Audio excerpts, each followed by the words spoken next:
Hello, hello mes chers amis, ici Pauline Léniaud, j'espère que vous allez bien et comme chaque semaine, je vais à la rencontre de personnalités toutes plus extraordinaires les unes que les autres. C'est véritablement le cas aujourd'hui. Je fais ça parce que je crois profondément que chacun peut vivre une vie extraordinaire, que chacun est libre de l'inventer à sa manière, même s'il pourrait parvenir, il faut y travailler sans relâche et que ça prend beaucoup de temps. C'est ce que je fais moi-même depuis plus de 10 ans au travers de ces interviews, de Demian, mon école de leadership et d'entrepreneuriat ou encore de Gemio, la marque de joaillerie que j'ai créée avec mon mari il y a maintenant un petit peu plus de 13 ans et qui se développe à l'échelle mondiale. Et donc comme je vous le disais, tous les lundis je pars à la rencontre de ces personnalités ayant construit une forme de vie extraordinaire à leur manière pour vous inspirer au travers de ces conversations à inventer la vôtre, car je crois que rien n'est impossible à ceux qui rêvent d'assez grand. Alors à vos rêves, c'est précisément le cas avec mon invité du jour et pour tout vous dire, j'ai déjà envie de prévoir un deuxième épisode avec lui parce que j'ai pour ma part passé en tout cas un très agréable moment, drôle, intéressant, intelligent. J'ai eu le plaisir d'interviewer Olivier Sibony qui est professeur affilié à HEC et qui, jusqu'en 2015, était senior partner de McKinsey & Company, la célèbre firme McKinsey de conseil en stratégie, où il a passé plus de 25 ans. Il a exercé de multiples responsabilités de direction dans ce cadre et a choisi à un moment donné de faire une reconversion pour se consacrer à la recherche, et notamment la recherche donc sur l'effet des biais cognitifs et comportementaux, en particulier sur tout ce qui tourne autour de la décision stratégique et de l'innovation, de la transformation.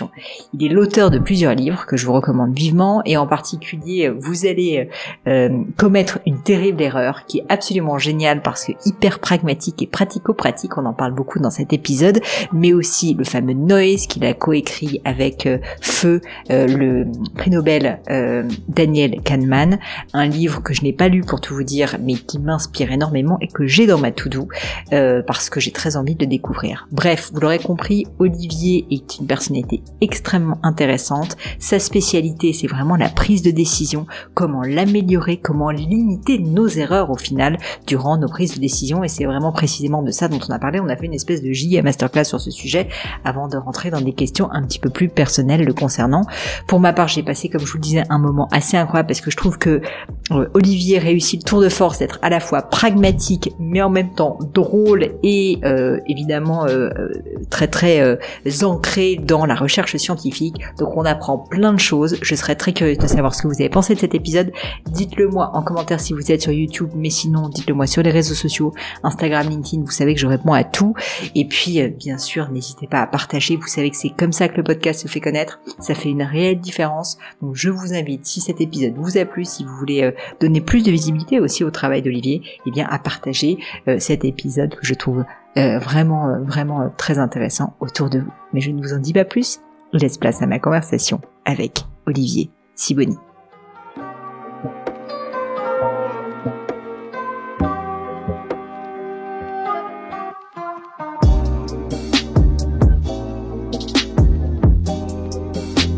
Mon cher Olivier, je suis enchantée de vous avoir avec moi aujourd'hui sur le podcast. Je regrette qu'on ne le fasse pas en vrai, mais c'était compliqué au niveau de l'organisation. En tout cas, je vous remercie d'avoir accepté de prendre le temps. C'est moi qui suis ravi.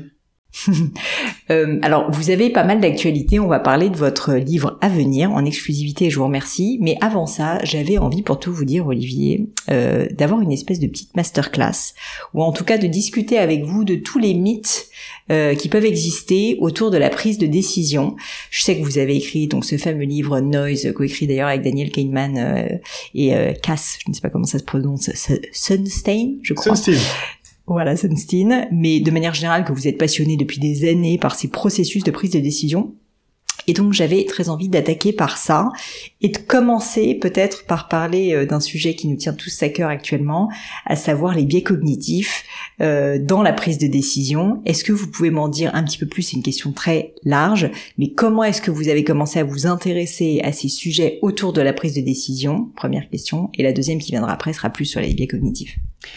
Comment j'ai commencé à m'y intéresser? Dans ma vie précédente, j'étais consultant et j'étais étonné par une observation que tous les consultants ont eu l'occasion de faire, qui est que il arrive de voir des gens très très bien faire d'énormes bourdes. Et que des gens qui sont des idiots fassent des choses idiotes, ça c'est pas surprenant, c'est parce que c'est des idiots. Mais quand on voit des gens qui sont des PDG de multinationales, qui font des trucs dont on se dit, alors qu'on est un jeune consultant de 25 ans, mais c'est évident qu'il est en train de faire une énorme bêtise, et ça saute aux yeux de tout le monde sauf lui, on se dit, il doit y avoir une raison à ce truc-là, c'est pas possible, c'est pas juste les dieux qui l'ont rendu fou. Et voilà comment j'en suis venu à m'intéresser au biais cognitif, parce qu'en fait, je le savais pas à l'époque, mais la psychologie cognitive travaillait déjà depuis un certain temps à essayer de répondre à cette question. Pourquoi est-ce que des gens très bien font des erreurs ?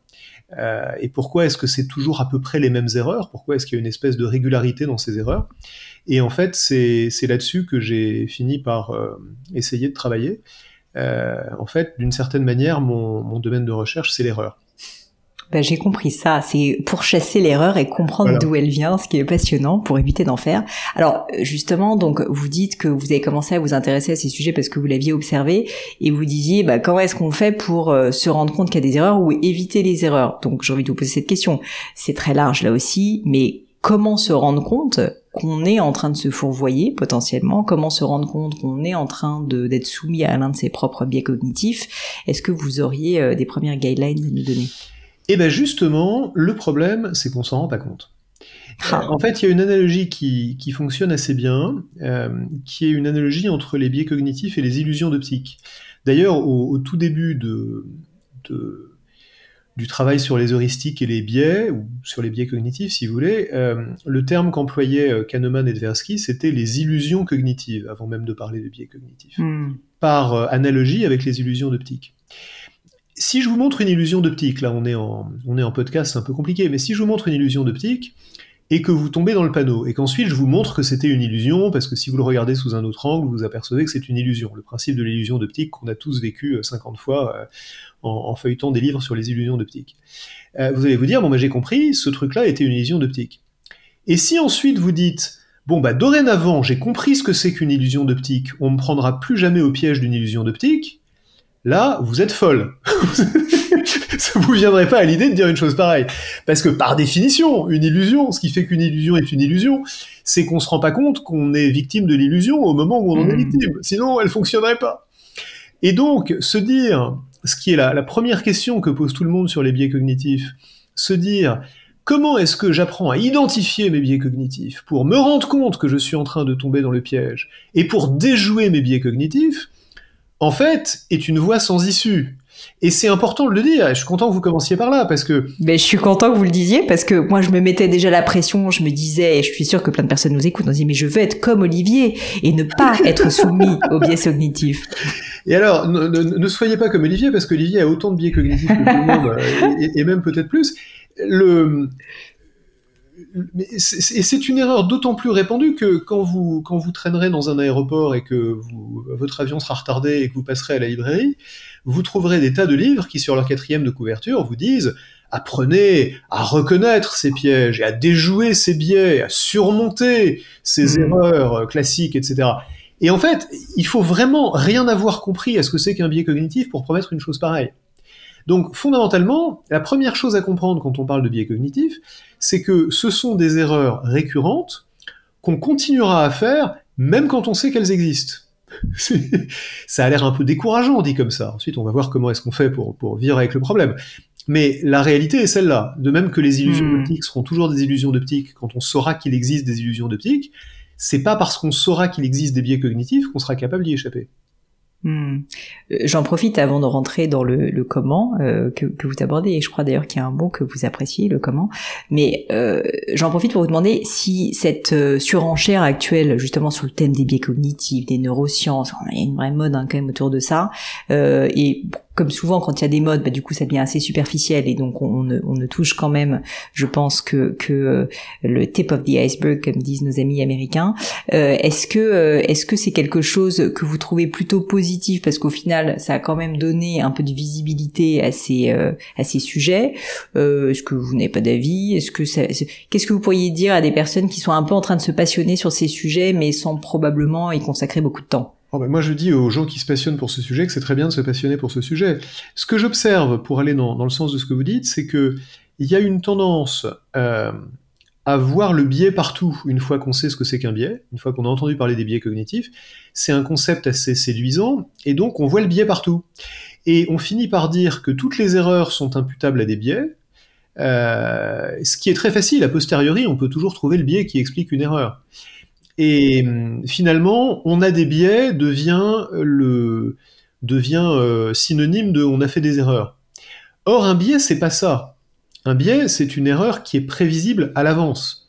Et une grosse différence entre utiliser un biais pour expliquer a posteriori et utiliser un biais pour prévoir à l'avance. Je vous donne un exemple tout bête. Vous êtes un entrepreneur ou une entrepreneuse et vous devez prendre une décision dans laquelle il y a un risque.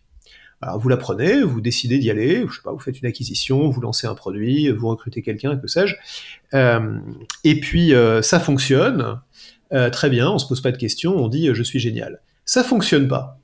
Et alors là, on va dire ah bah oui, vous avez péché par excès de confiance, biais bien connu, ou par biais du planificateur, biais bien connu. Mais si vous aviez décidé de pas y aller, et que a posteriori vous regrettiez de pas y aller parce que la personne que vous avez pas recrutée a fait une brillante carrière, l'acquisition que vous n'avez pas faite s'avère être une excellente affaire, etc. Je peux aussi trouver un biais qui explique pourquoi vous avez fait l'erreur opposée. Ah, mais c'est votre aversion à la perte, c'est votre sensibilité excessive au risque. Bref, je vais trouver des biais pour expliquer n'importe quelle erreur, quel que soit le sens dans lequel elle va. Donc en fait, une fois, quand on explique tout, on n'explique rien. Une fois que j'utilise le biais a posteriori pour expliquer tout et n'importe quoi, parce que je crois être devenu malin en découvrant qu'il y a des biais, j'ai en fait totalement vidé de son sens la notion de biais, et en réalité, j'ai pas compris ce que c'est. Un biais, c'est une erreur prévisible a priori.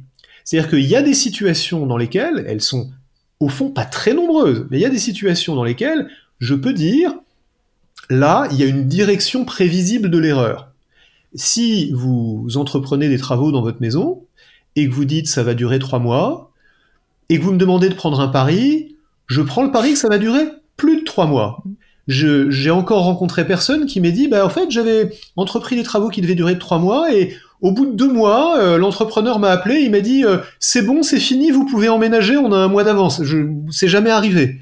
Donc la direction de l'erreur est assez prévisible. Quand on fait un plan, on va avoir tendance à le faire trop court par rapport au temps que ça demande. Quand on fait un budget, on va avoir tendance à le faire un peu juste par rapport à ce que ça va coûter, etc.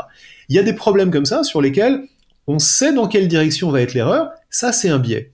Mais il y a aussi énormément de situations où on ne le sait pas. Et donc, pour revenir à votre question initiale, dont j'ai un peu dévié, mais on y revient, quand on se laisse séduire par cette idée que les biais sont partout, et qu'on voit les biais partout, il faut essayer de résister à la tentation de les utiliser comme une espèce de mécanisme explicatif universel pour expliquer les erreurs a posteriori, parce qu'en fait, on n'explique rien. Et peut-être parfois pour se chercher des excuses aussi, ou se... Ça devient une manière de se chercher des excuses, ou quelquefois, au contraire, d'atténuer la responsabilité des autres, de dire oui, mais c'est pas de ta faute, c'était biais. Ce qui n'est pas très productif. Comme ce podcast se veut relativement pragmatique, je serais malgré tout curieuse, à défaut de réussir à déceler des biais qui sont des illusions, donc impossible à voir si j'entends vos propos.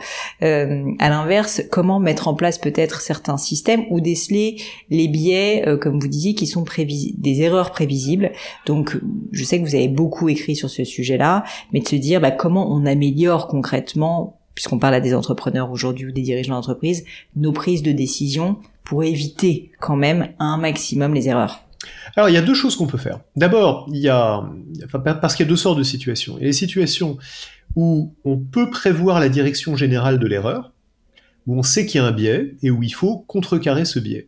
Et il y a les situations où on ne connaît pas la direction générale de l'erreur, où on ne sait pas a priori quel biais il va y avoir, et où il faut mettre en place une espèce d'architecture de la décision préventive qui va essayer de neutraliser tous les biais possibles et qui va créer une forme d'hygiène de la décision, de prévention dans votre processus de décision. Le premier cas, en général, il est déjà traité dans les grandes organisations, pas forcément dans les petites.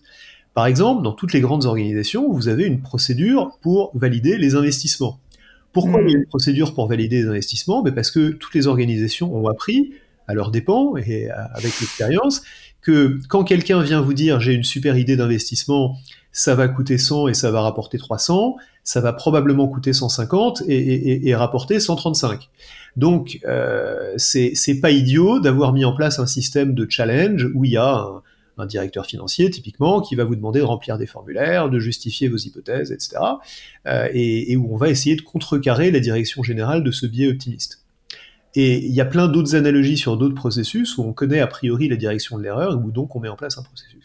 Quand un processus comme ça existe, on peut évidemment l'améliorer, parce qu'en général il n'est pas parfait, mais en gros, on a une architecture à laquelle se raccrocher. Ça, c'est le premier cas de figure. Le deuxième cas de figure, qui est en fait le plus fréquent, c'est celui où on ne sait pas quelle est la direction générale de l'erreur. J'ai un comité de direction, on prend des tas de décisions, j'ai des gens autour de moi, j'ai une grande confiance en eux, ils sont très intelligents, ils ont des opinions diverses, j'essaye de les consulter et de prendre des décisions en tant qu'entrepreneur éclairé ou qu'entrepreneuse éclairée, et je fais de mon mieux. Mais il n'y a pas une erreur générale qu'on va tous commettre tout le temps parce qu'on prend des tas de décisions dans tous les sens. Et là, en fait, ce qu'on peut essayer de faire, c'est de s'appuyer sur l'intelligence collective de son équipe pour que, schématiquement, les biais des uns annulent les biais des autres ou compensent les biais des autres, et pour qu'on essaye d'être un peu moins biaisé et un peu plus intelligent ensemble que séparément, avec un bon process, une bonne méthode de décision. Les deux piliers d'une bonne prise de décision, c'est la collégialité, j'insiste là-dessus parce que si on n'a pas une équipe autour de soi, c'est très difficile, et la méthode, parce que si on n'a pas une méthode pour départager ou arbitrer entre les idées qui vont venir de ce collectif, mais en fait on va avoir un grand brouhaha et on ne saura pas comment choisir. Donc les deux piliers, en dehors des situations, en dehors du premier cas, dans lequel on sait déjà quelle est l'erreur qu'on combat, les deux piliers d'un bon processus de décision, c'est le collectif et la méthode. C'est savoir s'entourer et savoir organiser la manière dont on discute avec les gens dont on s'entoure. Et alors là, mon naturel d'entrepreneur revient au galop, puisque ça va forcément, même si je crois à ce rationnel, et je me dis, mais bien sûr, moi aussi, j'ai envie d'être collégial, etc. En même temps, l'intuition de l'entrepreneur et la rapidité de la prise de décision sont, dans un cas comme le mien, d'une entreprise d'une centaine de salariés, je ne sais pas s'ils sont clés, si c'est un biais cognitif ou pas, mais en tout cas, disons que j'ai une image de vouloir prendre des décisions souvent rapides et donc parfois d'une manière intuitive.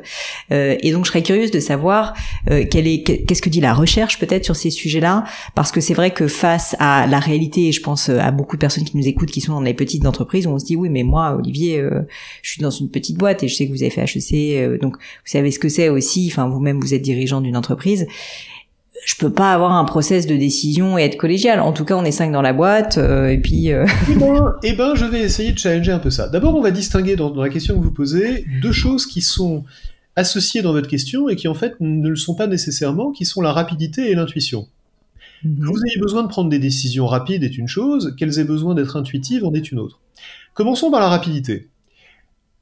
La première objection que font tous les entrepreneurs et tous les dirigeants de grandes entreprises d'ailleurs, quand je leur parle d'organiser, de structurer la prise de décision, c'est effectivement le besoin de rapidité.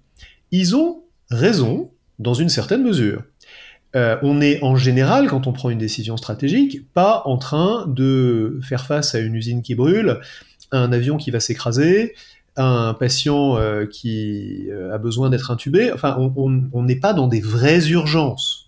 Je souligne ça parce que souvent, quand on va dans une réunion de grande entreprise où on invite des gens à venir s'exprimer pour vous inspirer, on invite un pilote de chasse, un médecin urgentiste, etc. Et donc, on s'identifie volontiers à des gens qui gèrent des vraies situations d'urgence, alors que ce qu'on appelle une urgence dans le business, c'est un truc qu'on doit décider dans la semaine. Ah, vraiment, c'est une urgence quand on doit décider dans la semaine. C'est une vraie urgence. Sinon, c'est dans le mois ou dans les 3 mois. Bon, alors quand on doit décider dans la semaine, l'urgence, elle se mesure pas en minutes. Alors si je vous propose d'améliorer votre processus de décision en y consacrant quelques minutes de plus, je vais pas vous ralentir beaucoup. D'accord ? Or, c'est de ça que je parle. Je suis pas en train de dire qu'on va créer des bureaucraties avec des échelons de vérification et des formulaires à remplir. Je suis en train de dire que on va s'assurer que on a une décision collégiale et structurée en y consacrant des minutes, peut-être quelquefois des heures, mais pas des semaines. Donc, l'argument d'urgence, en général, dans mon expérience, je ne dis pas du tout que ça soit le cas pour vous, Pauline, mais dans mon expérience, est une fausse barbe, est un prétexte à l'autocratie. C'est-à-dire qu'en fait, ce que dit un dirigeant en général quand il dit « mais c'est une décision urgente, n'importe quelle décision vaut mieux que pas de décision du tout », ce qui, soit dit en passant, est une absurdité. Et donc, il est très important que je tranche. En fait, ce qu'il dit, c'est je ne veux pas vous écouter, je veux décider tout seul. Je vous remercie d'aborder le point. Je vous remercie d'aborder le point parce que je pense que dans ma tête, au-delà du désir peut-être d'être dictatorial, il y avait surtout une crainte d'une forme de bureaucratie ou d'une perte de temps. Et c'est vrai que ce que vous dites est rassurant, de se dire qu'on peut améliorer notre processus de décision, mais sans qu'on devienne la BNP, quoi. Il y a une phrase que j'adore qui vient d'Eric Schmidt, qui était le patron de Google il y a longtemps, qui disait « Pour prendre des bonnes décisions, il faut de la discorde et un deadline ». Et il ajoutait « Si vous n'avez pas de discorde, vous êtes une autocratie. Si vous n'avez pas de deadline, vous êtes une université. » C'est un peu dur, mais c'est vrai. C'est un peu dur, mais c'est assez juste. Et ce que vous voulez éviter quand vous dites ça, et vous avez 1000 fois raison, c'est l'université. Donc, votre rôle de dirigeante, c'est de fixer le deadline. Mais c'est aussi d'orchestrer la discorde avant le deadline. Ce qui m'amène à la deuxième partie de votre question, qui était l'intuition. Pourquoi faudrait-il que votre intuition soit un bon guide de votre décision? Ou plus exactement, qu'est-ce qui fait que votre intuition est quelquefois un bon guide de votre décision? Alors là-dessus, il y a de la science, il y a de la recherche. Du moins, si on adopte une définition de l'intuition qui est scientifiquement opérationnalisable, qui est de dire, et je pense que vous allez la reconnaître, que l'intuition, c'est le sentiment de savoir ce qu'il faut faire ou ce qu'il faut penser, sans être nécessairement capable d'expliquer comment on le sait, ni de dire pourquoi est-ce qu'on le sait. Donc c'est le sentiment que je sais, et que je le sens, quoi. Et il y a là-dessus, historiquement, deux écoles. Il y a une école qui est celle de dire, celle de Kahneman et des biais cognitifs, on va dire, qui est de dire méfiez-vous de votre intuition, parce que l'intuition est essentiellement le sentiment subjectif que vous avez construit une histoire cohérente à partir des faits disponibles et que vous avez ignoré des choses qui allaient dans le sens contraire. C'est une forme de biais de confirmation, on va dire. Mais de l'autre côté, vous avez une autre école qui dit à Kahneman et aux autres, vous êtes sympa avec vos expériences de laboratoire sur les biais, mais dans la vraie vie, il y a des vrais gens qui prennent des vraies décisions, qui les prennent avec leur intuition, et qui les prennent drôlement bien. Les gens qui pilotent des avions de chasse, bah, ils font pas des analyses avec les pour et les contre. Les gens qui accueillent les patients aux urgences et qui font du triage pour voir qui est vraiment urgent, ils décident au premier coup d'œil, et en général, ils s'en sortent plutôt pas mal. Et sinon, il n'y aurait pas de pilote de chasse et on survivrait pas à un passage aux urgences. Donc, comment c'est possible que ces gens-là fassent confiance à leur intuition et s'en sortent bien? Et alors là, il s'est passé un truc tout à fait intéressant, il y a une quinzaine d'années, c'est que les deux chefs de ces deux écoles, on va dire, se sont mis à travailler ensemble. En fait, Kahneman a appelé Gary Klein, qui était le psychologue qui était un petit peu le parrain de cette école du naturalistic decision making, et il lui a dit, Gary, si on arrêtait de s'invectiver par articles scientifiques interposés et qu'on essayait de travailler ensemble, peut-être qu'on arriverait à voir sur quoi on est d'accord et sur quoi on n'est pas d'accord. Et ils ont, après 2 ans de travail, ils ont sorti un article ensemble dont le sous-titre est « Failure to disagree ». En gros, ils sont arrivés à la conclusion qu'ils étaient parfaitement d'accord sur les situations dans lesquelles il faut faire confiance à son intuition et sur les situations dans lesquelles il ne faut pas le faire. Et en fait, la réponse est très simple. Elle se résume à 3 conditions. Pour qu'on puisse faire confiance à son intuition, quelles conditions doivent être réunies? Première condition, il faut qu'on soit dans un environnement régulier, ce qui ne veut pas dire stable, mais un environnement où les mêmes causes produisent les mêmes effets, où les règles du jeu sont toujours les mêmes, où ce qu'on a appris par le passé est un bon guide de ce qui va se produire dans le futur. Si je suis joueur d'échecs, mon intuition sur une partie d'échecs est prise dans un environnement régulier parce que les règles du jeu d'échecs ne changent pas. Donc la première condition, c'est que vous jouez toujours au même jeu et les règles du jeu ne changent pas. Un environnement régulier. Deuxième condition, si je suis joueur d'échecs, mon intuition elle est bonne parce que j'ai joué des centaines et des milliers de parties et étudié encore des milliers d'autres parties. Moi, mon intuition aux échecs, elle vaut pas tripette parce que je n'ai pas joué des milliers de parties, et pour d'autres raisons aussi d'ailleurs, mais essentiellement parce que j'ai pas d'expérience. Donc la deuxième condition, c'est d'avoir beaucoup d'expérience dans cet environnement, d'avoir pris beaucoup de décisions. Et la troisième condition, c'est qu'il faut que, à chaque fois qu'on ait pris une de ces décisions, on ait eu un feedback exact sur est-ce que cette décision était bonne ou mauvaise. Prenons un autre exemple, vous jouez au tennis, vous essayez d'ajuster la longueur de vos coups, vous voyez quand est-ce que c'est trop long, quand est-ce que c'est trop court. Si maintenant je vous montre pas la ligne de fond de cours, ça va être difficile de progresser. Si vous n'avez pas de feedback, vous pouvez pas savoir si vous tapez trop fort ou pas assez. Donc, quand ces trois conditions sont réunies, R comme un environnement régulier, E comme beaucoup d'expérience, F comme un bon feedback, REF pour se le rappeler, quand ces trois conditions sont réunies, allez-y, suivez votre intuition. Donc par exemple, si vous êtes joueur d'échecs, formidable, vous avez une intuition qui s'est développée et qui devient de plus en plus valide au fur et à mesure que vous jouez des parties, c'est super. C'est comme ça qu'on devient un expert. En fait, l'intuition, c'est l'expertise. Quand on est dans un domaine où on est un expert de quelque chose, oui, il faut absolument faire confiance à son intuition. Quand on est dans un domaine où on n'est pas un expert, ce qui est très compliqué, c'est que subjectivement, on peut éprouver le sentiment d'avoir une intuition avec autant de force, et quelquefois plus, que quand on est un expert. Et pourtant, la sagesse voudrait qu'on n'en tienne pas compte.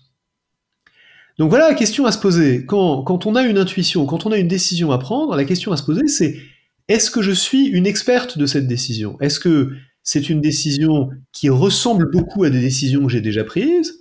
Et par exemple, je prends un exemple dans un domaine que vous allez connaître, des décisions produits. Vous avez un jugement esthétique sur vos produits, vous avez pris des tas de décisions de jugement sur des produits, est-ce que je le lance, est-ce que je le lance pas? Est-ce que c'est un produit qui correspond à ma marque? Est-ce que c'est un produit qui ne correspond pas? Je me rappelle une conversation avec un patron d'une très très grande maison de luxe qui disait « Moi, mon job, je suis président d'une maison qui fait des milliards de chiffre d'affaires, mais mon job le plus important, c'est de savoir quand un produit est un produit X, le nom de la maison, et quand c'est pas un produit X. Et ça, il n'y a que moi qui peux le dire, parce que des produits comme ça dans l'histoire de la maison, j'en ai vu des centaines, et j'ai vu lesquels marchaient, j'ai vu lesquels marchaient pas. Il n'utilisait pas ce langage-là, mais il disait en fait exactement la même chose que ce que j'essaye de vous dire, c'est que savoir quels produits vont marcher dans un environnement qui, même s'il change bien sûr, est toujours celui du luxe et de cette maison-là, et avoir pris des tas de décisions, avoir vu ce qui marche et ce qui marche pas, lui donne à lui un jugement, une intuition valide, beaucoup plus valide que l'intuition du chef de produit qui est super convaincu que son nouveau produit est super bon et qui a fait une étude et qui a des chiffres pour vous le prouver.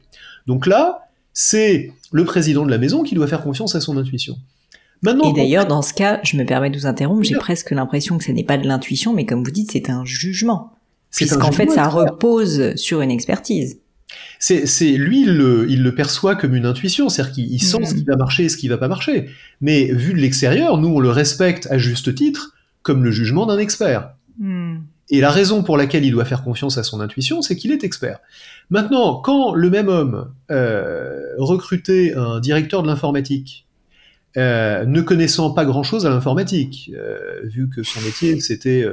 de faire des bijoux ou des sacs. Et à la fin d'un entretien de 40 minutes, était absolument convaincu d'avoir affaire au candidat idéal parce que vraiment il le sentait bien, il avait aussi une intuition très forte. Mais cette intuition valait pas tripette.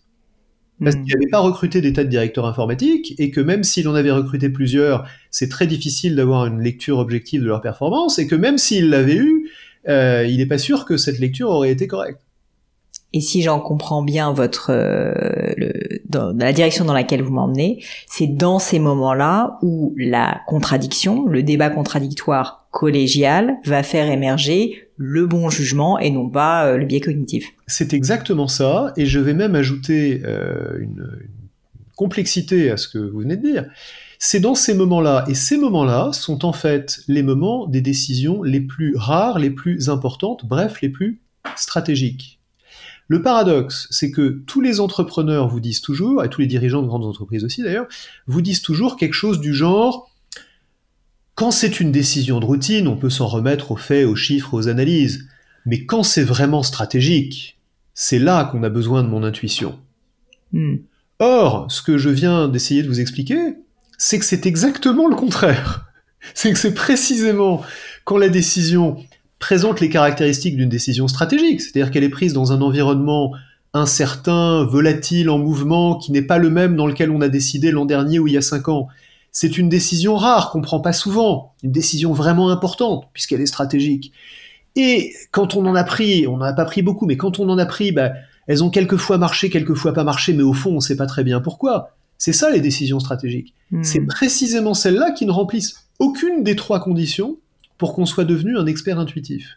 Donc c'est précisément quand les décisions sont les plus stratégiques qu'on a le plus besoin de s'en remettre à une méthode de décision dans laquelle il y a de la collégialité, de la contradiction et de la méthode.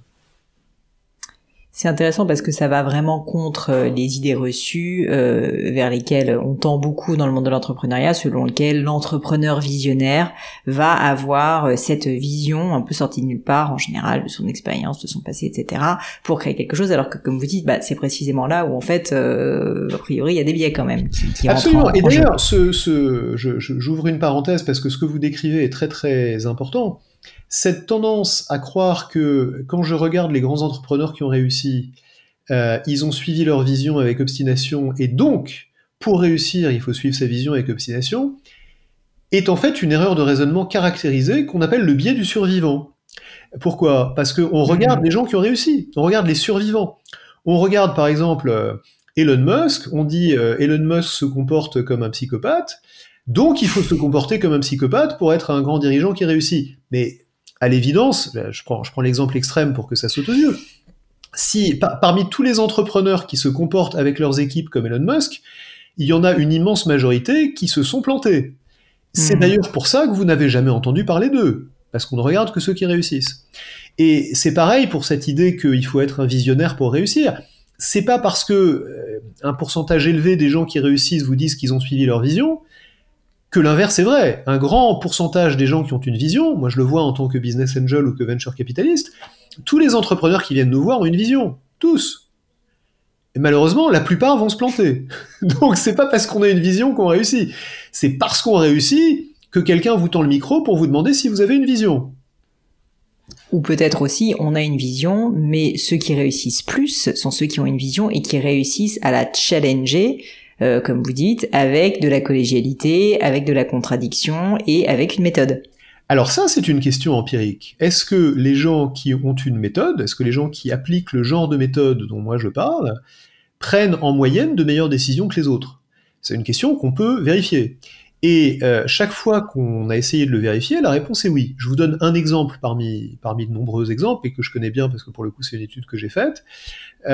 Vous prenez 1000 décisions d'investissement, ou un peu plus, vous demandez aux gens qui ont pris ces décisions d'investissement, pourquoi des décisions d'investissement ? Parce que c'est facile de mesurer l'impact d'une décision d'investissement, c'est le retour sur investissement, c'est pas compliqué.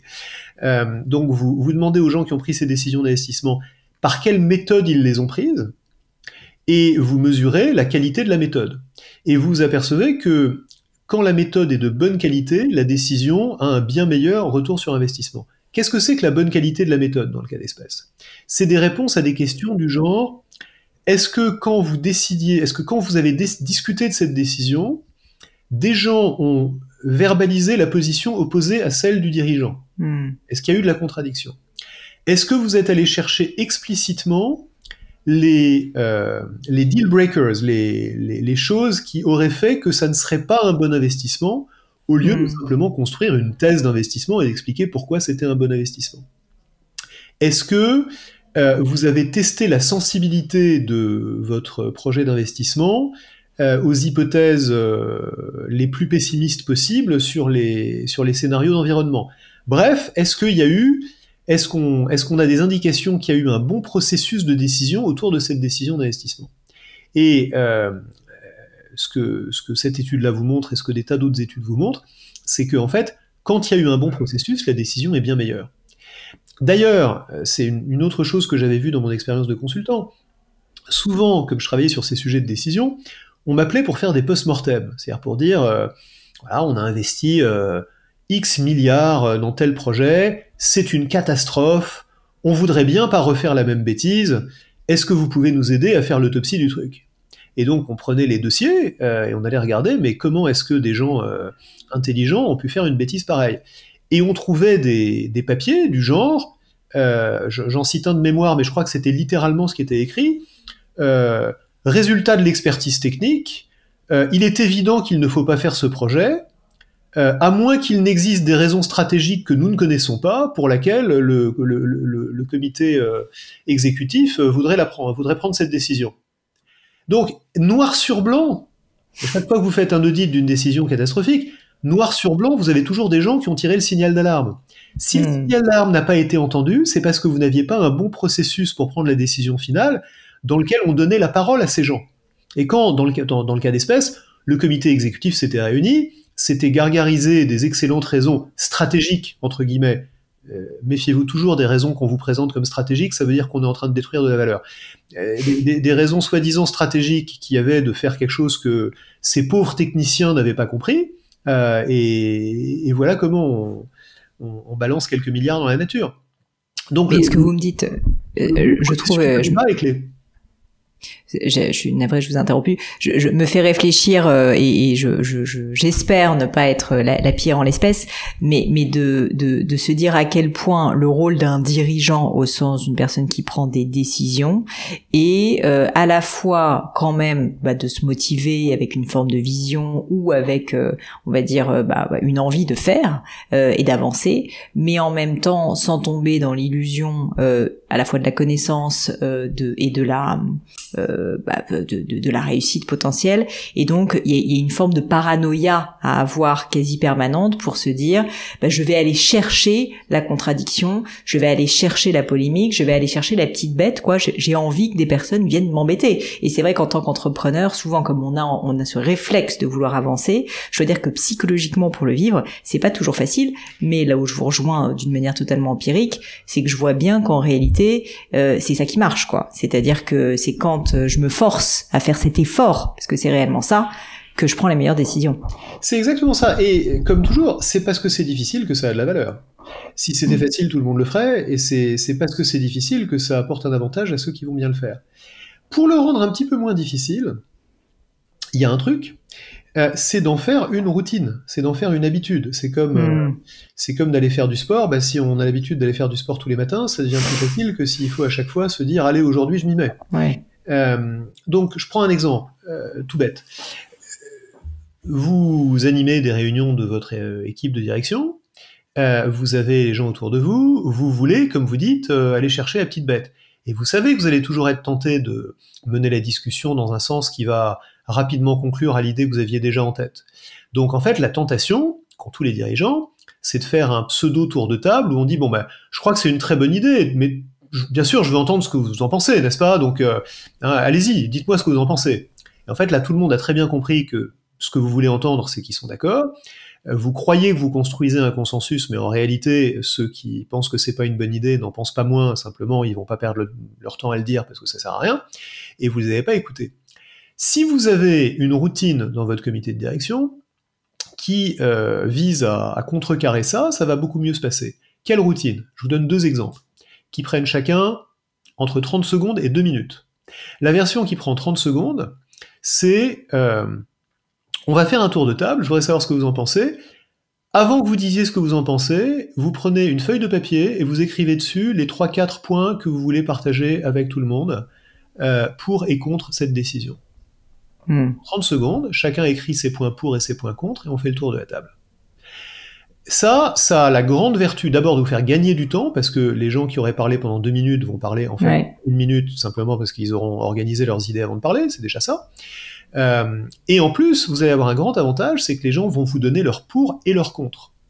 Pourquoi est-ce que c'est important? Parce que le groupthink, la pensée de groupe, se nourrit du consensus trop rapide. Supposons qu'on est, vous et moi, juste tous les deux, en train de prendre une décision. Et supposons, pour simplifier, que cette décision est une somme de pour et de contre qui pèsent tous le même poids. Moi, j'ai 3 pour et 2 contre, donc je suis pour. Et vous aussi, vous avez 3 pour et 2 contre, donc vous êtes pour aussi. Si vous nous demandez juste à tous les deux, est-ce qu'on est pour? On est tous les deux pour. Donc pour à l'unanimité, super. Si vous nous demandez à tous les deux nos raisons pour et nos raisons contre, et qu'on découvre que nos 3 raisons pour sont exactement les mêmes, mais que nos 2 raisons contre sont complètement différentes, la somme de nos points de vue, c'est 3 pour et 4 contre. Et tout d'un coup, en fait, on est tous les deux convaincus, parce qu'on a vu les cartes de l'autre, on est tous les deux convaincus qu'en fait, il faut pas y aller, c'est pas une bonne décision. Donc là, on a été beaucoup plus intelligents ensemble que séparément. Mais si on n'avait pas demandé à chacun de nous donner son pour et son contre, on n'aurait jamais su ça.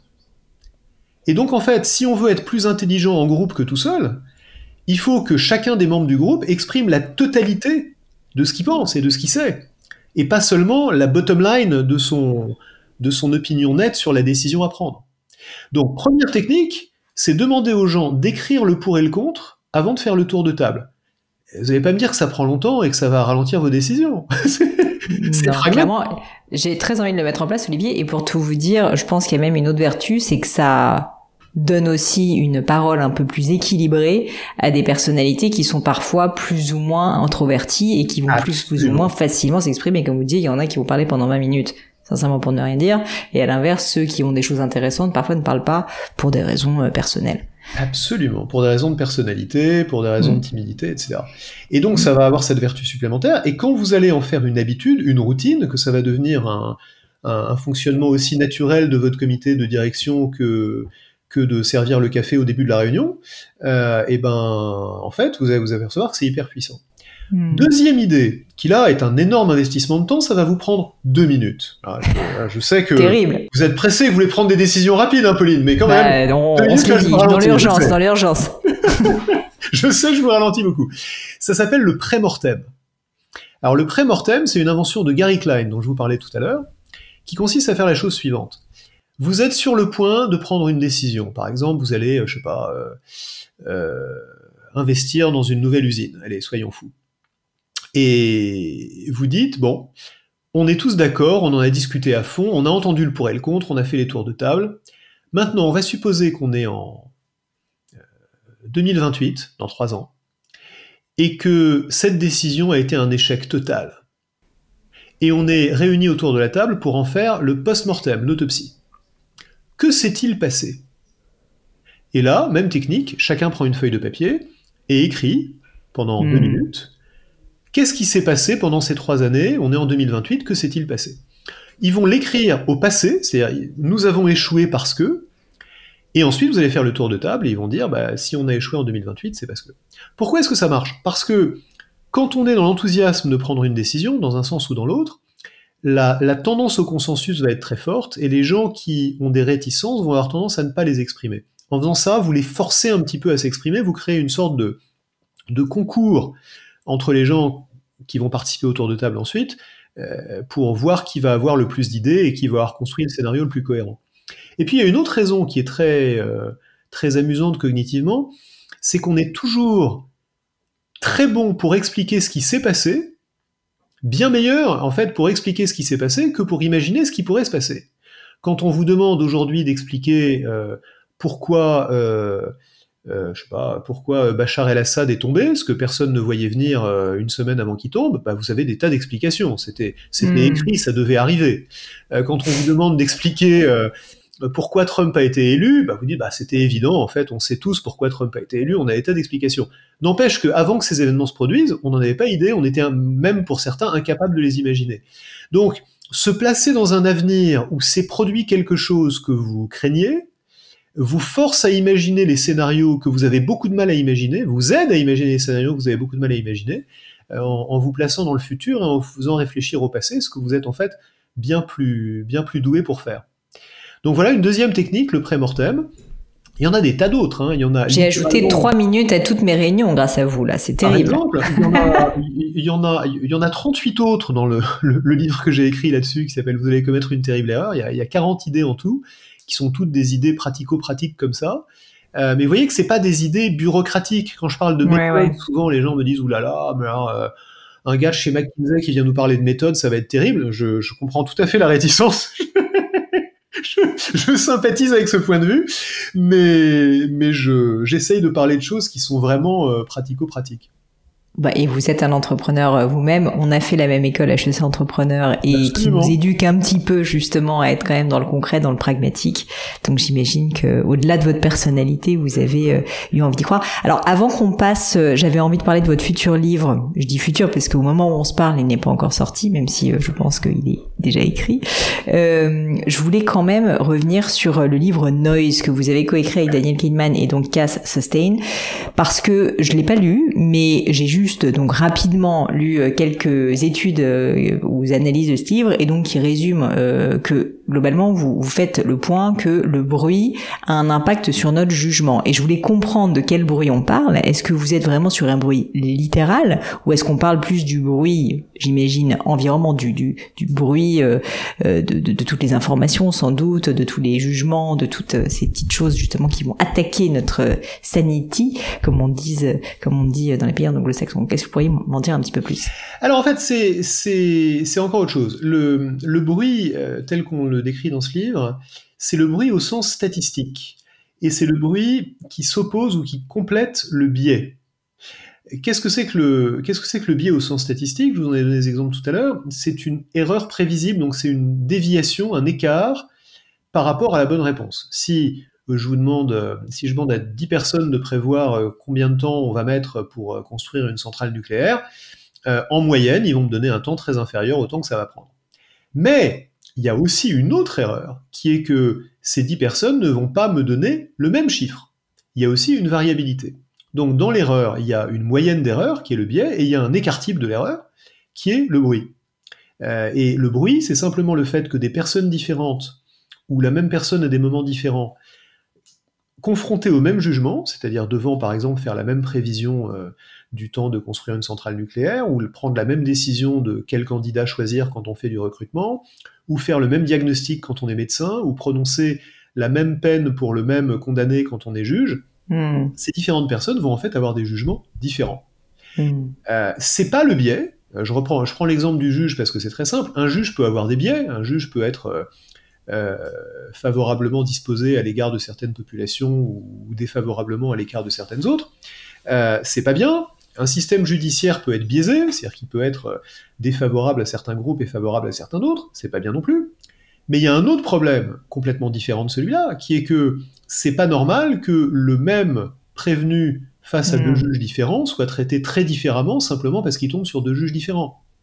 De la même manière, vous pouvez dire qu'il y a un biais chez les médecins si les médecins sous-diagnostiquent une maladie, par exemple. On connaît des tas d'exemples de maladies qui sont insuffisamment identifiées, insuffisamment diagnostiquées, c'est un biais.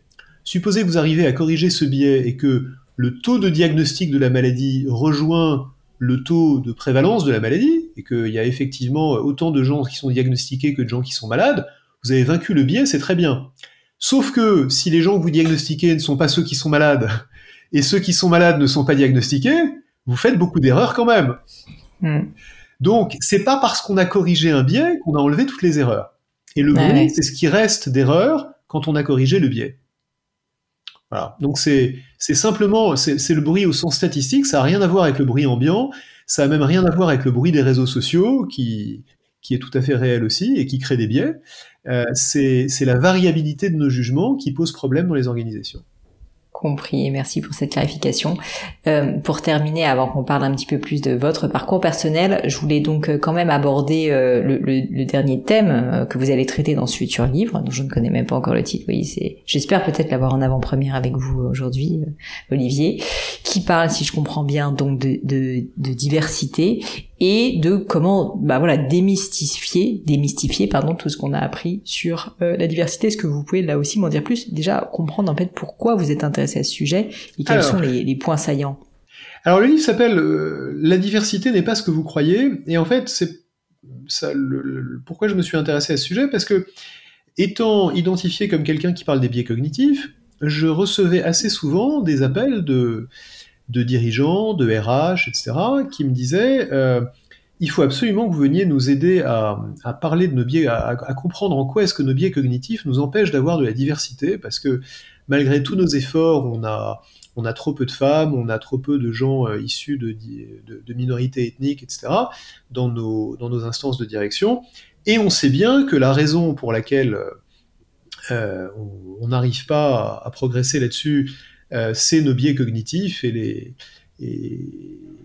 et donc, il faut que vous nous aidiez, par exemple, en faisant des formations sur les biais cognitifs qui vont nous aider à surmonter ces biais. Et ça conduisait toujours à des conversations intéressantes, mais malheureusement, j'étais assez rarement d'accord avec ce point de vue. Parce qu'en fait, à peu près tout dans ce raisonnement est problématique. C'est un biais cognitif. Non, pas un biais cognitif, mais juste pas scientifiquement fondé. D'abord, la prémisse du raisonnement, c'est ce que vous lisez partout sur LinkedIn et dans les journaux, qui est que les entreprises plus diverses sont plus performantes parce que la diversité nous aide à être plus efficaces, à prendre de meilleures décisions, etc. Malheureusement, c'est pas si simple que ça. Ça veut pas dire qu'il faille pas avoir de diversité. Il faut évidemment avoir plus de diversité pour plein de bonnes raisons, et en particulier pour une excellente raison, qui est une raison éthique, qui est une raison d'équité, qui est une raison d'égalité des chances. Si vous avez une organisation dans laquelle les femmes n'ont pas les mêmes opportunités que les hommes, c'est un problème en soi, qui mérite d'être traité en tant que tel. C'est pas parce que une organisation où il y aura autant de femmes que d'hommes sera plus performante que vous devez traiter ce problème. C'est parce que c'est un problème éthique et accessoirement légal.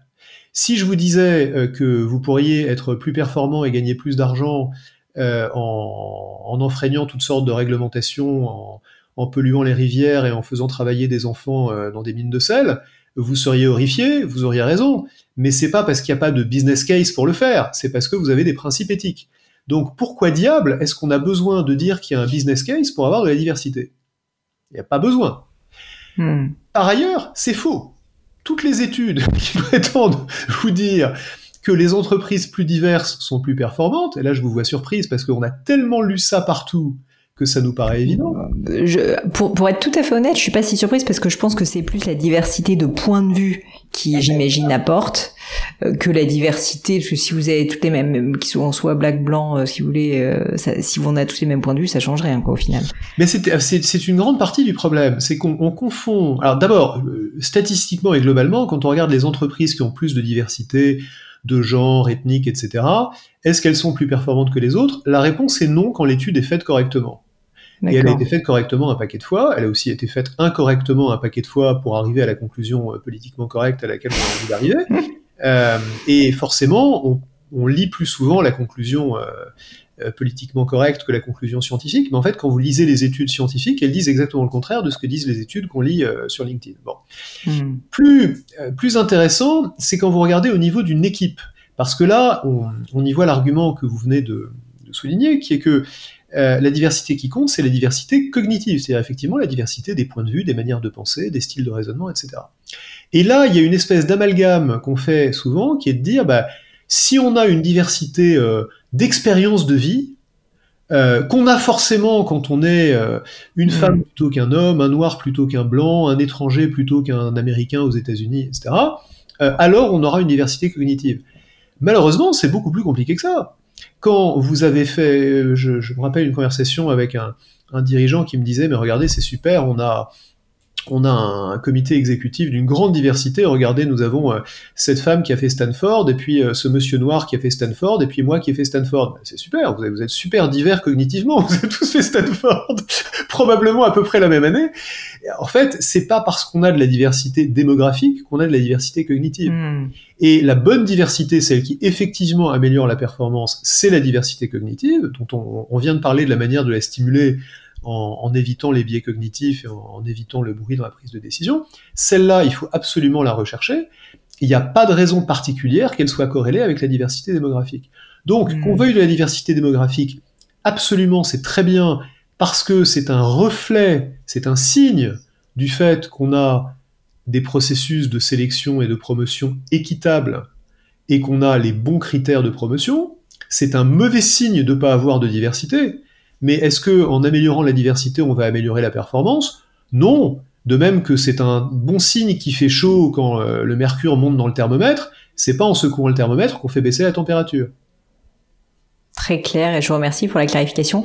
J'ai hâte de découvrir ça. Le livre sort en mars, vous me disiez. Eh bien, j'espère, mon cher Olivier, qu'on aura le plaisir d'en reparler un petit peu plus tard, peut-être pour une V2, un deuxième épisode sur donc le monde des mythes de la diversité. Mais j'aimerais qu'on avance maintenant, puisque je suis garante de la deadline en bon entrepreneur, et donc j'aimerais qu'on avance et qu'on parle quand même un petit peu plus de vous.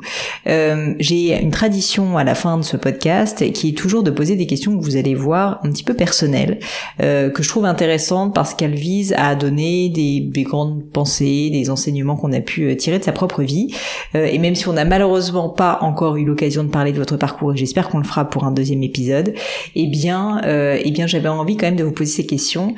Et la première d'entre elles, c'est: est-ce que vous auriez vécu dans votre vie un grand échec, un grand moment de doute, une période difficile dont vous pourriez me parler, pas uniquement parce que donc cet échec a été douloureux, mais plutôt parce que vous en avez vraiment tiré quelque chose, un enseignement. Et alors là, je sens déjà votre regard lourd me dire, mais en tout cas, tout ceci, ça va être plein de biais, et donc les enseignements, sont-ils réellement des enseignements liés à cet échec? Peu importe, à la rigueur, pour l'exercice, je vous demanderai donc, voilà, s'il y a un échec ou un moment de doute. J'avais pas pensé, ça serait toujours pénible de parler de ces choses-là. Ça serait effectivement une sortie facile de dire, oulala, mais si j'en tirais des leçons, ça serait un biais. Non, je vais pas faire ça.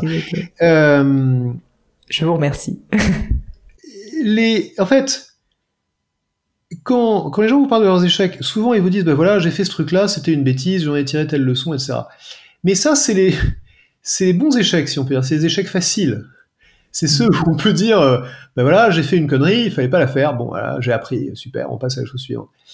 You live and you learn. Les vrais échecs, pour moi, c'est quand on patauge. C'est quand on se rend même pas compte qu'on est en train d'échouer. C'est les périodes où on est dans une espèce de tunnel et on sait pas où est la sortie, et en fait on se rend même pas compte qu'on est dans un tunnel.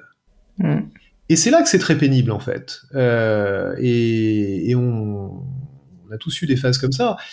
Moi, il y en a eu une particulière, c'est que il y en a plusieurs, mais une particulière, c'est que j'ai changé de carrière au bout de 25 ans comme consultant.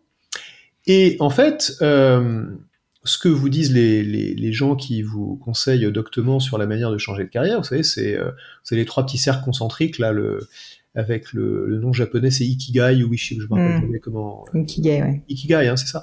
Alors, ils vous disent, il faut que vous voyez à quoi vous êtes bon, ce dont le monde a besoin, et...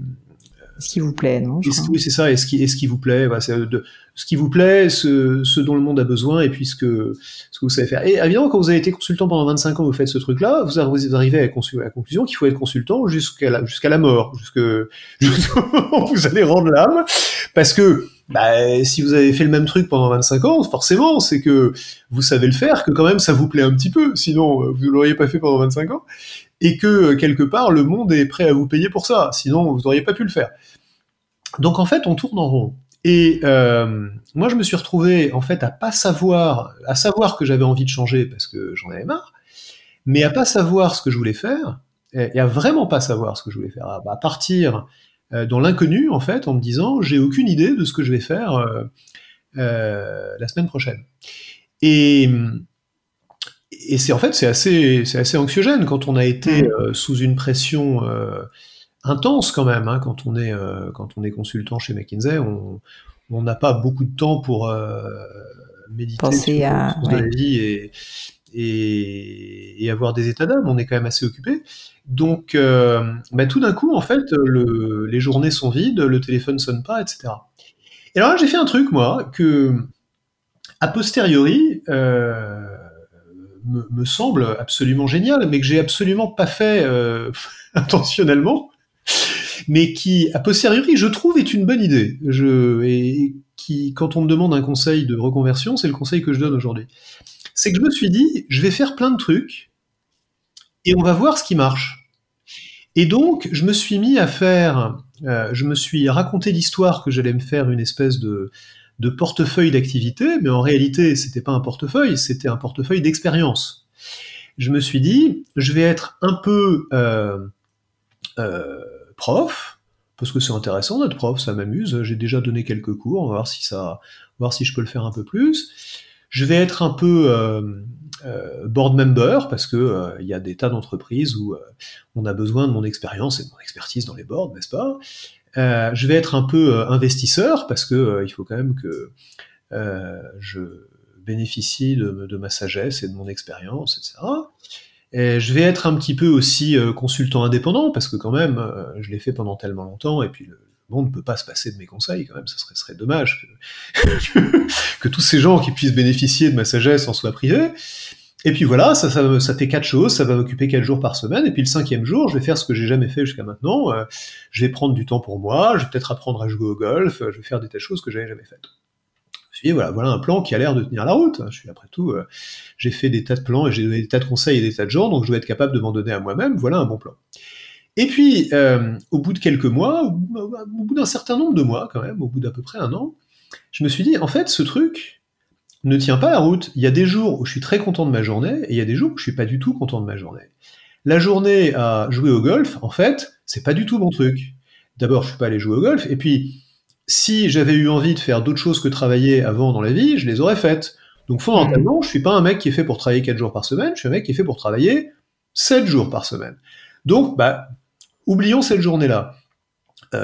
Board member, au fond, j'ai fait quelques boards, c'est rigolo, mais je trouve pas ça passionnant, j'ai pas du tout envie d'y passer 20% de mon temps, ni 30, ni 40. Business angel, investisseur, ouais, sympa, ça prend pas une journée par semaine. Ça prend, parce que les entrepreneurs, ils ont pas besoin de moi. Ils ont besoin de jouer au téléphone quand ils m'appellent, mais ils ont vraiment pas envie de m'avoir sur le dos une journée par semaine. Prof, ça, quand je me lève le matin pour aller donner des cours, je suis super content. Et donc, au bout d'1 an, je me suis dit, en fait, j'ai trouvé le truc que j'avais envie de faire. Si on me l'avait dit avant, je l'aurais pas cru. C'est-à-dire, si on m'avait dit, tu vas être prof, j'aurais dit, attends, moi, prof, tu m'as bien regardé?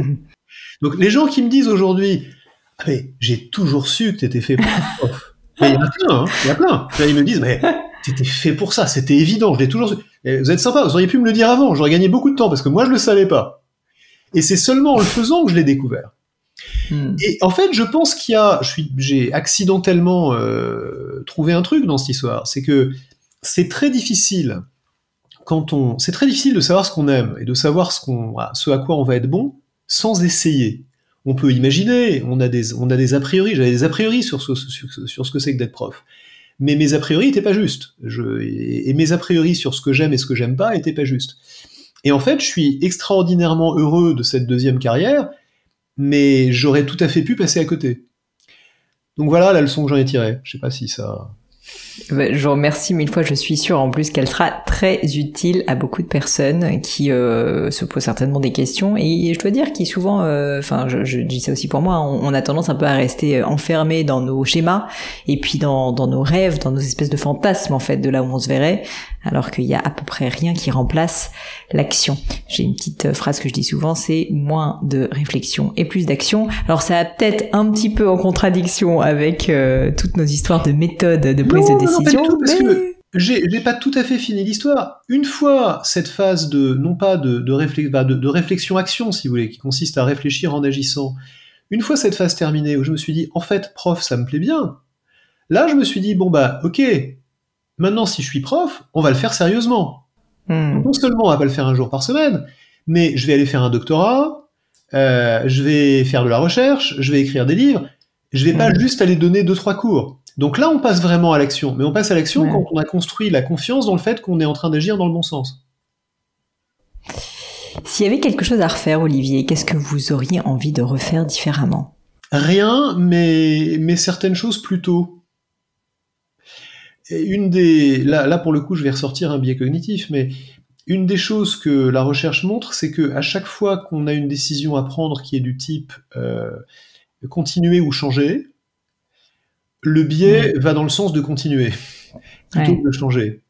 Et donc, quand on change, on finit toujours par changer un peu trop tard. Alors, ça veut pas dire qu'on change toujours à bon escient, mais il y a des gens c'est pas une règle absolue, mais la direction générale est qu'on a toujours tendance à ne pas changer assez être vite, victime d'un biais d'inertie, à ne pas changer assez tôt. Donc, typiquement, moi, mon changement de carrière, si c'était à refaire, je l'aurais fait 5 ans plus tôt. Pas 20 ans plus tôt, mais 5 ans plus tôt. Ouais. J'aime bien cette question parce que, comme vous le savez, je suis passionnée par le beau étant joaillère. Qu'est-ce que vous trouvez beau, vous-même, Olivier? Et ça peut être tout à fait au sens métaphorique, un comportement, un biais peut-être, ou bien sûr littéral si vous préférez. Et il y a des tas de choses que je trouve belles, mais quand je me demande ce que moi je trouve beau que tout le monde ne trouve pas beau, si je vous dis que je trouve que le 23e concerto de Mozart est beau, je suis pas le seul. Alors là, je suis pas le seul non plus à vous dire ça, mais je pense que ça me correspond plus. Ce que je trouve beau, c'est les idées. Ce qui le plaisir esthétique que j'ai, plus que de regarder un tableau, c'est de découvrir une nouvelle idée. Quand je lis une idée qui me surprend, qui m'accroche, qui me contredit, qui me fait changer d'avis, quand je m'aperçois que j'avais tort, ça c'est beau. Alors ça tombe très bien, j'enchaîne sur cette question qui allait venir plus tard, mais y a-t-il un sujet sur lequel vous avez changé d'avis? Peut-être justement l'un de ces moments où vous vous êtes dit, tiens, vous avez été... Vous savez que c'est une question difficile. Quand je pose cette question à mes étudiants, je donne des cours entre autres de pensée critique, où j'essaye d'apprendre aux gens à penser contre eux-mêmes. Et une des questions que je leur pose, c'est dites-moi un sujet sur lequel vous avez changé d'avis. Et en fait, quand je leur pose la question, il y a deux choses qui en ressortent. La première, c'est qu'il y en a beaucoup qui ne trouvent pas. On parle de gens qui ont 22, 23 ans et qui sont à l'école, qui sont en train de travailler tous les jours à apprendre des nouvelles choses. Et ils disent non, vraiment, il n'y a rien sur quoi j'ai changé d'avis. C'est étonnant. Et la deuxième chose, c'est que quand ils ont changé d'avis, c'est généralement sur la base d'une interaction personnelle avec quelqu'un. C'est presque jamais, comme on l'imagine rationnellement, en lisant une information. Tiens, j'avais tort, ce truc-là est juste. Alors, parce qu'on ne change pas d'avis à cause des valeurs, peut-être on change, je veux dire, nos valeurs nous ancrent dans des avis, alors que, et donc on n'en change pas, alors que le rationnel... Nos valeurs ou nos habitudes, nos groupes sociaux nous ancrent dans des points de vue et c'est difficile d'en changer. Alors moi j'essaye de changer d'avis activement sur des sujets de fond, parce que c'est mon métier. Je vous donne un exemple sur lequel j'ai changé d'avis, parce qu'on en a parlé récemment. L'intuition. Je partais du principe que il faut se méfier de son intuition, pour toutes les raisons qu'on a dites, que l'intuition est mauvaise conseillère. Et en fait, en parlant avec des tas d'entrepreneurs, et aussi en parlant plus avec des partenaires de réflexion scientifique, je me suis rendu compte d'une chose, c'est que sans l'intuition, au moment de la décision, personne n'est capable de décider. C'est-à-dire que dire ce qui serait une réponse rationnelle, qui est de dire je n'ai pas d'intuition, je pense que c'est 51-49, mais on va aller dans le sens du 51, c'est juste trop dur pour quelqu'un qui doit décider. Quelqu'un qui doit décider, il a besoin de se convaincre que c'est la bonne décision, il a besoin de se faire une intuition. Et donc le conseil que je donne maintenant n'est plus ne vous fiez pas à votre intuition, c'est ne vous fiez pas à votre intuition trop tôt. C'est-à-dire attendez la fin de votre processus de décision dans lequel il va y avoir du débat, de la contradiction, tout ce dont on a parlé. Attendez la fin de ce processus pour laisser votre intuition parler.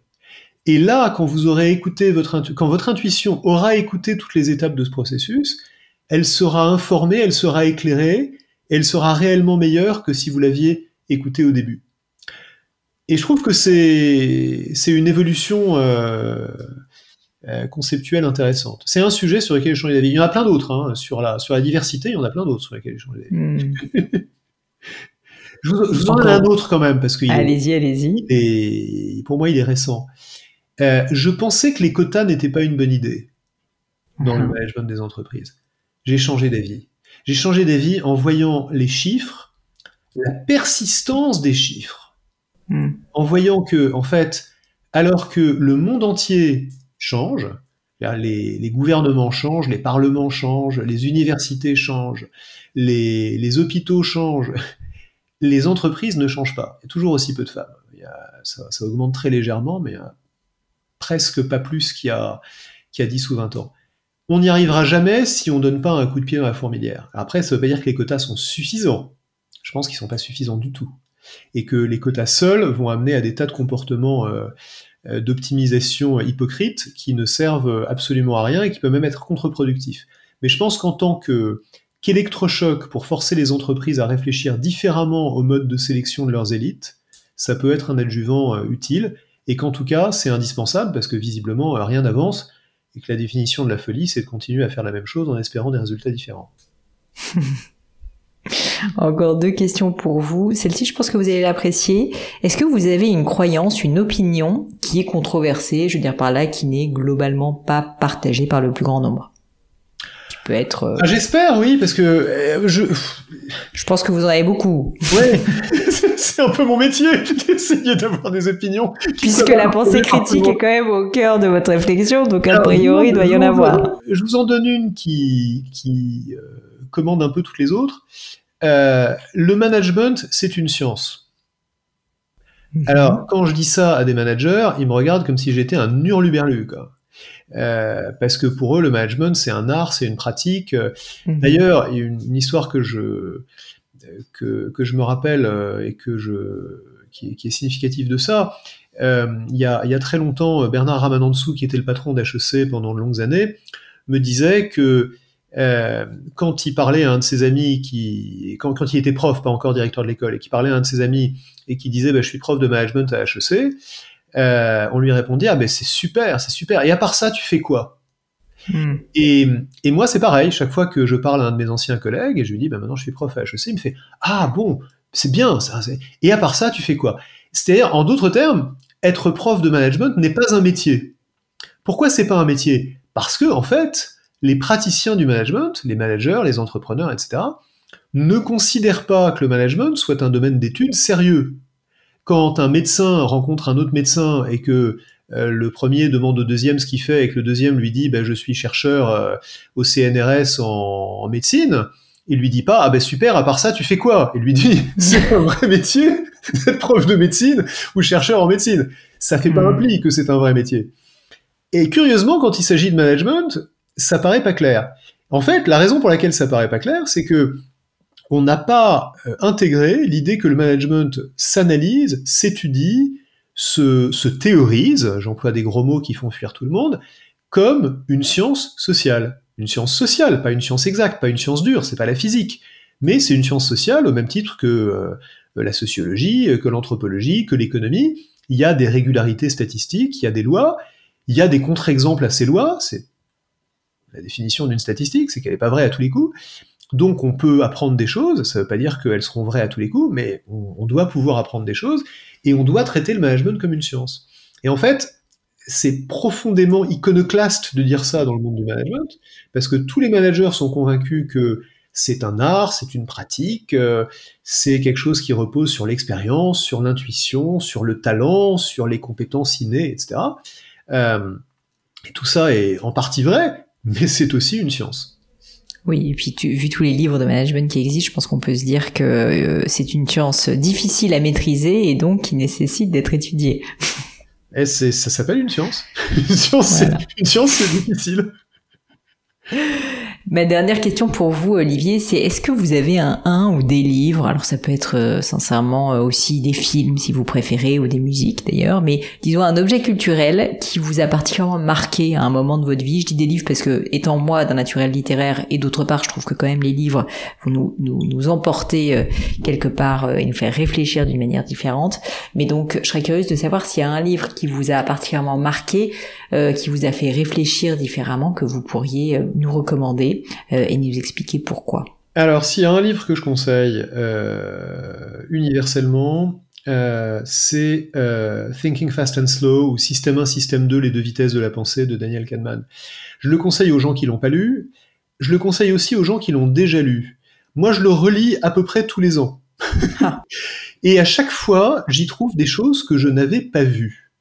Alors, j'ai l'air d'en parler comme si c'était la Bible ou la recherche du temps perdu, c'est pas tout à fait ça. La taille est proche. Mais là, d'abord, la taille est proche, et surtout, c'est le concentré de 50 ans de travail de Daniel Kahneman, et de beaucoup d'autres gens dont il a résumé les travaux. Et donc, c'est un livre qui est extraordinairement riche et dense. C'est-à-dire que il littéralement, chaque phrase mérite d'être lue avec attention, parce qu'il y a un contenu et une sagesse à côté duquel on peut passer. Donc, je le conseille vraiment avec une grande confiance dans le fait que tous les gens qui vont le lire et le relire, ils trouveront quelque chose d'utile. Et moi, là, il y a une phrase dedans sur laquelle je suis retombé il n'y a pas longtemps en le feuilletant, qui est typique et qui me fait penser à Daniel Kahneman, qui nous a quittés il y a pas très longtemps, qui est Nothing in life is as important as you think it is when you're thinking about it. Et je trouve qu'il y a une sagesse dans ce... D'abord, il y a une observation scientifique, mais il y a aussi une sagesse dans cette idée que rien dans la vie n'est aussi important qu'on le croit au moment où on y pense, qui est profonde. Ouais. Olivier, je vous remercie 1000 fois. On aurait pu parler encore pendant des heures et pour être tout à fait honnête avec vous, j'espère bien, comme je vous le disais, faire peut-être une deuxième version plus tard pour continuer la conversation. Je suis très intéressée à l'idée de continuer à parler de comment élever notre esprit critique, parce que je pense qu'on vit dans une société où on en a bien besoin, et sans rentrer évidemment dans le discours habituel sur le diable, les réseaux sociaux qui nous enferment dans des tunnels de pensée.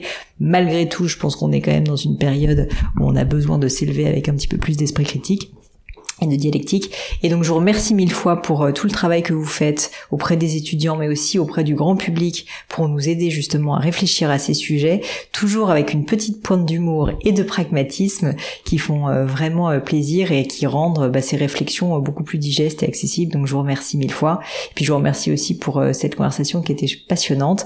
Pour les personnes qui nous écoutent, qui n'auraient pas encore découvert vos livres, et bien donc on peut les retrouver déjà sur votre site internet, Olivier Sibony, assez facile à trouver, vers lequel je redirigerai. Et puis, vous me disiez donc le dernier sur la diversité va sortir en mars, donc je vais pas pouvoir rediriger vers celui-ci. En revanche, Noise, accessible, en plus traduit dans toutes les langues, si je me trompe pas, je crois qu'il y a eu au moins 15 langues, non? Enfin, ça a été quand même 40. Un énorme succès. 40, non mais c'est fou. Quand même une sacrée fierté, j'imagine. Et puis évidemment aussi vous allez commettre une terrible erreur qui est très pratico-pratique et que je recommande vivement. Donc un grand merci à vous, Olivier, pour votre temps. Merci à vous, Pauline, c'était un plaisir. Et j'espère à bientôt. Et toujours avec plaisir. Merci beaucoup.